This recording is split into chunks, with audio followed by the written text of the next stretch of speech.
করে থেতলে নিচ্ছে। এটা করলে নাকি মাছের মধ্যে বড় কাঁটাটা বের হয়ে আসবে। সত্যি কাঁটাটা বের হয়ে আসে। এবার মাছের মধ্যে থেকে এই ইলিশ মাছগুলোকে বের করে আনছে। থেতলানোর কারণে মাছগুলো ভেতরে এমন হয়েছে। এবার মাছগুলোকে সুন্দর করে কাঁটা বেছে নিয়ে পাটায় বেটে নিতে হবে। পেঁয়াজ, রসুন, কাঁচা ঝাল একসাথে বেটে নিতে হবে। এবার এই বাটা মাছের সাথে রসুন, পেঁয়াজ, কাঁচা ঝাল বাটা, হলুদ এবং লবণ একসাথে মিক্সড করে নিতে হবে।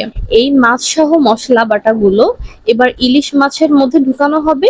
ভিডিওটা ফলো করে করবেন, তাহলে সহজ হবে।